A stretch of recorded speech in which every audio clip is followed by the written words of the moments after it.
सब इंसान हिंदुस्तान के अंदर सब सही होते, अपनी जगह पर होते, तो आज देश इतनी बुलंदियों पर होता, इतनी ऊंचाई पर होता कि देश में हर आदमी टेंशन मुक्त होता, किसी को कोई टेंशन नहीं होती, ना खाने की, ना पीने की, ना रहने की, ना सोने की, किसी चीज़ की दिक्कत नहीं रह सकती, ना मरने की, मरने के बाद हमारे बच्चों का क्या होगा, ना उसकी, ना घर की, ना मकान की, ना गाड़ी की, ना कार की, ना बंगले की, किसी चीज़ की कोई टेंशन नहीं होती। क्योंकि जब हम देश को अपना समझते तभी तो एक आदमी अगर एक आदमी के साथ रहने लगे तो एक आदमी का एक दूसरे को इतना फायदा होता है दोनों को कि ये समझ लो कि बताया नहीं जा सकता। अगर एक आदमी को अलग कर दे, दो को मतलब दोनों को बांट दे जाए और एक को इधर कर दे, तो वो इतने परेशान हो जाएंगे कि जिंदगी में जो है कांटे के बीज बो जाएंगे। और वही अगर दोनों एक साथ रहने लगे तो एक दूसरे का दोनों को इतना सहारा रहेगा, ना खाने की टेंशन, ना पीने की टेंशन, ना बीमारी की टेंशन, ना रात को सुख दुख में रहने की जाने की टेंशन।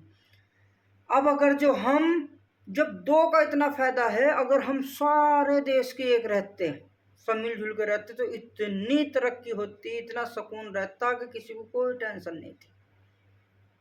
जहां 125 करोड़ आदमी जिस देश में हो, उस देश की तरक्की, उसकी बुलंदी आसमानों को छूती, इतनी तरक्की होती। उसके लिए हमें भी तो सही होना था।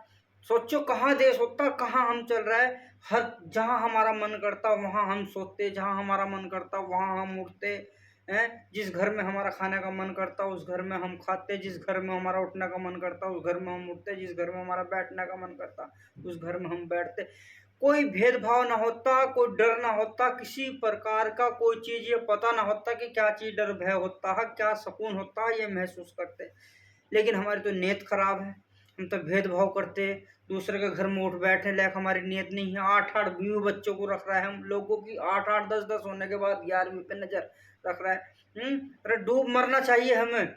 अगर हमारी एक शादी हो गई, अपने आप को हमारा तन मन भी तो पवित्र होना चाहिए। एक जगह अगर हमारी जो है शादी ब्याह हो गया, तो दूसरी जो है हमारी जो भी कोई हो, किसी की भी माँ बहन हो, हमें उसे बहन समझनी चाहिए हैं। तभी तो जो है हम है, कोई दूसरा अपने घर में हमें क्यों बिठागा। भेदभाव तो हम अपने आप पैदा कर रहे हैं। जब दूसरे की माँ बेटी को हम अपनी बहन समझेंगे, अपनी बेटी समझेंगे, हैं, जिस हिसाब से बच्चे की उम्र होगी, जिस हिसाब से हमारी बहन होगी, जिस हिसाब से हमारी माता होगी, जिसे उसके हिसाब से जब हम समझ के चलेंगे, अपनी से ज्यादा अपनी से ज्यादा जब हम समझ के चलेंगे हर किसी के, तो हम उस घर में उठने बैठने लायक हम जो है हम हो जाएंगे। जब हम उस घर में उठने बैठने लायक तभी होंगे जब हम उस घर की माँ बहन को, हर किसी को जो है अपने से माँ बहनों से ज्यादा समझेंगे। लेकिन नहीं, हमारी तो नज़र गलत है, हमारे तो सोच विचार गलत है। तो मेरे भाइयों मैं यही कहना चाहूँगा, सोचो अगर हम सब सही होते तो हर किसी बहन का बना हुआ घर में जाके खाना खा सकते थे, हर किसी के घर में उठ बैठ सकते थे, हर किसी के साथ घूम फिर सकते थे, हैं।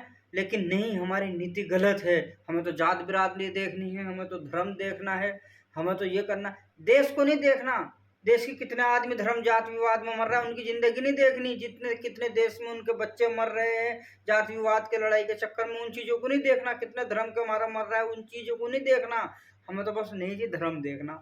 ये नहीं पता कि धर्म जब हिसाब होगा, जब पुण्य का जो कर्मों का जो फल मिलेगा, वहां जो कोई धर्म नहीं पूछताछ होगी। वो तो तुम्हारे धर्मों में हमारे धर्मों में हो तो आग लगा दी जाएगी, एक तरफ को फेंके ना, क्या करना इनका। तो ये तो कबाड़ा में तो कर्म दे, वहां चलेंगे कर्म। इसलिए मैं कहना चाहूंगा हाथ जोड़ के मेरे भाइयों, अपने ऐसे कर्म करो कि देश में हर आदमी सुकून से रह सके एक दूसरे के जरिए।